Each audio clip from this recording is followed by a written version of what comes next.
చూస్తున్నాం. కాంగ్రెస్ సోషల్ మీడియాపై CM Revanth Reddy focus పెట్టారు. నేడు వారితో ప్రత్యేకంగా ముఖ్యమంత్రి భేటీ కాబోతున్నారు. అసెంబ్లీ ఎన్నికల్లో చాలా బాగా పనిచేశారని, వారి సేవలు అద్భుతమని కొనియాడారు రేవంత్. పార్లమెంటు ఎన్నికల్లోనూ అదే ఉత్సాహంతో పనిచేయాలని సూచించారు.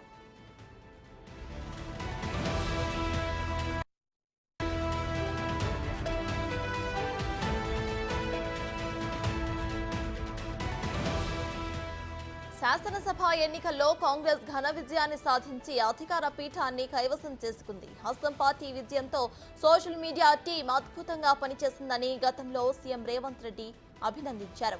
ఇప్పుడు కూడా అదే ఊపుతో పనిచేసి 14 పార్లమెంటు స్థానాల్లో గెలుపు కోసం పని చేయాలని సూచించారు.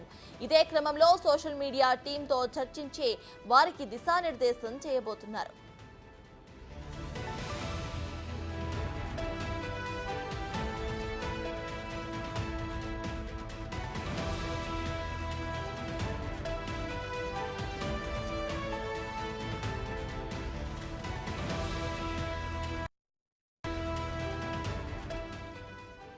కాంగ్రెస్ సోషల్ మీడియాపై సీఎం రేవంత్ రెడ్డి ఫోకస్ పెట్టారు. నేడు వారితో ప్రత్యేకంగా ముఖ్యమంత్రి భేటీ కాబోతున్నారు. అసెంబ్లీ ఎన్నికల్లో చాలా బాగా పనిచేశారని, వారి సేవలు అద్భుతమని కొనియాడారు రేవంత్. పార్లమెంటు ఎన్నికల్లోనూ అదే ఉత్సాహంతో పని చేయాలని సూచించారు.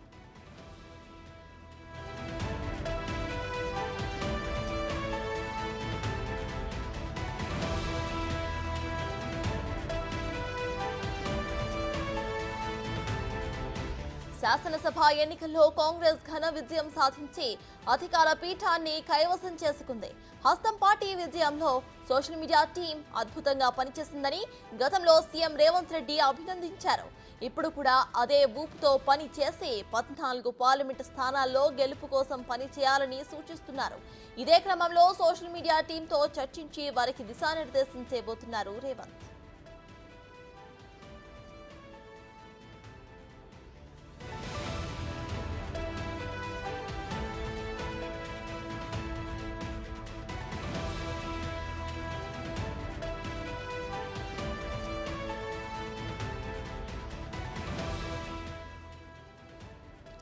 ఇదే విషయంపై పూర్తి డీటెయిల్స్ ను మా డిప్యూటీ బ్యూరో చీఫ్ సాదిక్ అందిస్తారు. సాదిక్, చెప్పండి, ఇవాళ సీఎం రేవంత్ రెడ్డి అయితే కాంగ్రెస్ ఇక్కడ సోషల్ మీడియా హ్యాండిల్ గ్రూప్స్ తో మాట్లాడబోతున్నట్టు తెలుస్తోంది, వాళ్ళకి దిశానిర్దేశం చేయబోతున్నట్టు తెలుస్తోంది. సో ప్రెసెంట్ దీనిపైన అప్డేట్స్ ఏంటి?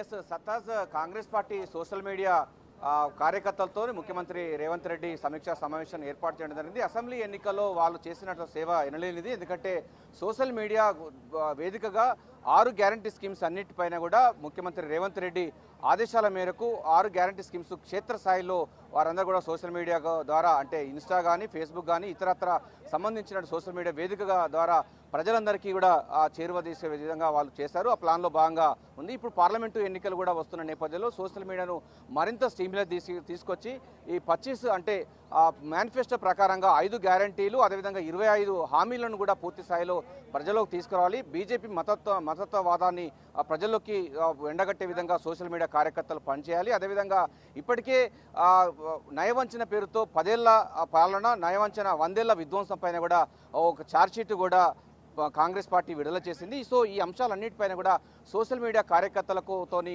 ముఖ్యమంత్రి రేవంత్ రెడ్డి అయితే మాట్లాడబోతున్నారు. మనతో పాటు సోషల్ మీడియా వారియర్స్ ఉన్నారు, కాంగ్రెస్ పార్టీ వారియర్స్ ఉన్నారు. వారిని అడిగి తెలుసుకుందాం. ఎవరు మాట్లాడతారు? చెప్పండి, అంటే ఈ యొక్క సోషల్ మీడియా సంబంధించి గత అసెంబ్లీ ఎన్నికల్లో ఎట్లా పాల్గొన్నది, ఏమి సేవ చేసింది, ఇప్పుడు పార్లమెంట్ ఎన్నికల్లో ఎటువంటి విధానాలతో మీరు ముందుకు పోతున్నారు, ప్రజలకు ఎటువంటి అంశాలను చైతన్యం చేయబోతున్నారు?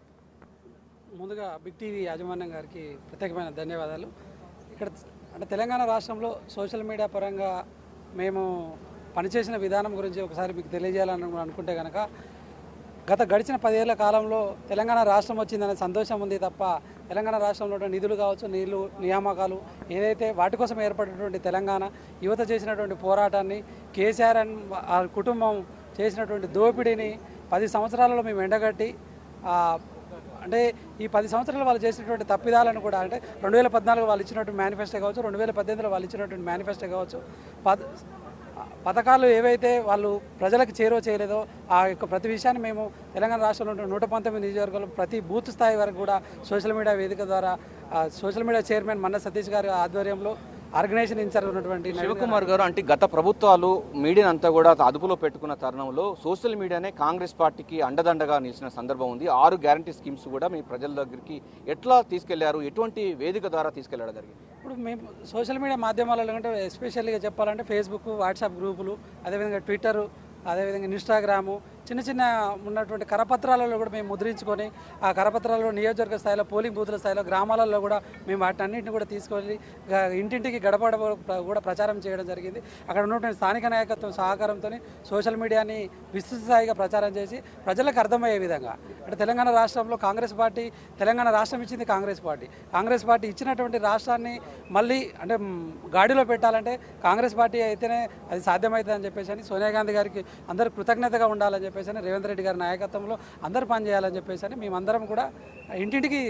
ఇప్పుడు పార్లమెంట్ ఎన్నికలు జరుగుతూ ఉన్నాయి, ఇప్పుడు ఎట్లా తీసుకుపోతున్నారు? ఎందుకంటే నిన్ననే నయవంచన పేరుతోని గత 10 సంవత్సరంలో బీజేపీ చేసినటువంటి నయవంచన, 10 పాలన, 100 విధ్వంస పైన ఛార్జ్షీట్ కూడా విడుదల చేయడం జరిగింది. దీన్ని ఎట్లా తీసుకుపోతున్నారు? ఏ వేదికల తీసుకుపోతున్నారు? ఏం చేయబోతున్నారు?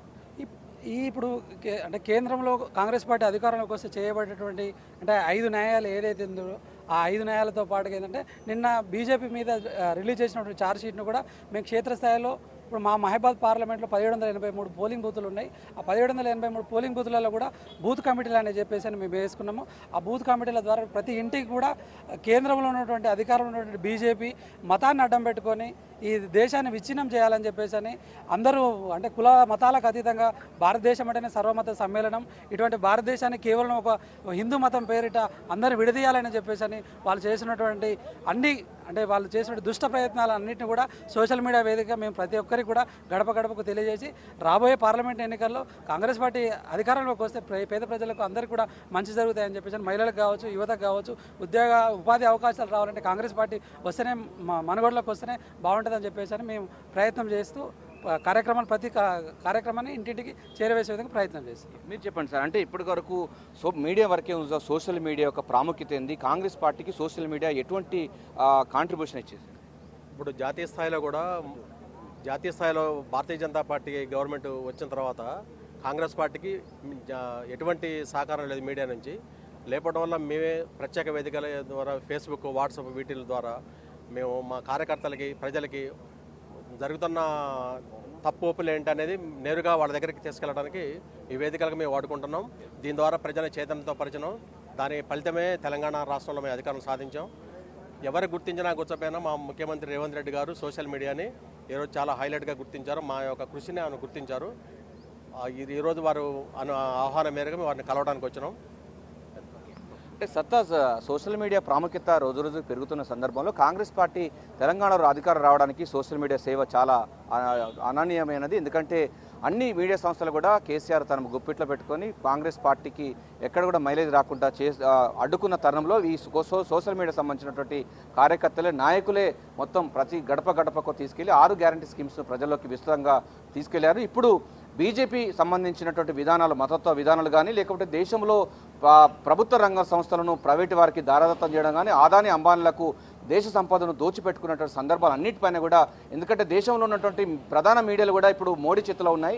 అక్కడ అందుకోసమే సోషల్ మీడియా ఆవశ్యకత ఇంత ఏర్పడిన నేపథ్యంలో డిఫరెంట్గా బీజేపీ చేస్తున్నటువంటి మతోన్మాద సంబంధించినటువంటి భావజాలాన్ని ఎండగడుతూనే, అదేవిధంగా ఈ 5 గ్యారంటీస్ 5 న్యాయ సంబంధించింది 25 అంశాలను పైన కూడా సోషల్ మీడియా వేదిక ద్వారా ఈ వచ్చేటట్టు పార్లమెంటు ఎన్నికల్లో విస్తృతంగా సోషల్ మీడియాను ఉపయోగించుకొని ప్రజల్లోకి చైతన్యవంతం చేసి దేశంలో ప్రజాస్వామ్యం బతకాలంటే, దేశంలో ప్రజాస్వామ్యం ప్రడోలిల్లాలంటే కాంగ్రెస్ పార్టీ శ్రీరామ రక్షణ అనేటువంటి విధానంతో ఈ సోషల్ మీడియా సంబంధించినటువంటి కార్యకర్తలు, నాయకులందరూ కూడా ప్రజల్లోకి కాంగ్రెస్ పార్టీ భావజాలాన్ని తీసుకువెళ్లే లక్ష్యంగా మాత్రం సోషల్ మీడియా టీం పనిచేయబోతుంది. ముఖ్యమంత్రి రేవంత్ రెడ్డి వీళ్ళకందరికీ కూడా ఇంటరాక్షన్ కాబోతున్నారు. సో దేశంలో మతోన్మాద పెరుగుతున్న తరుణంలో ఇప్పుడు ఎన్నికలు రిజర్వేషన్ కూడా తీసేస్తామని కూడా బీజేపీ అంటున్న నేపథ్యంలో వాటికి ప్రాముఖ్యత ఏంటిది, సోషల్ మీడియా కార్యకర్తలు అదే సోషల్ మీడియా ప్రాముఖ్యత ఏందనిపైన కూడా వీళ్ళందరితో ఇంటరాక్ట్ అయ్యి వచ్చే పార్లమెంటు ఎన్నికల్లో మీరు ఎట్లా పనిచేయాలి దానిపైన కూడా వీళ్ళకు దిశ నిర్దేశించబోతున్నారు. మరి కాసేపట్లో ముఖ్యమంత్రి రేవంత్ రెడ్డి రాబోతున్నారు. వీళ్ళు సోషల్ మీడియా కార్యకర్తలతో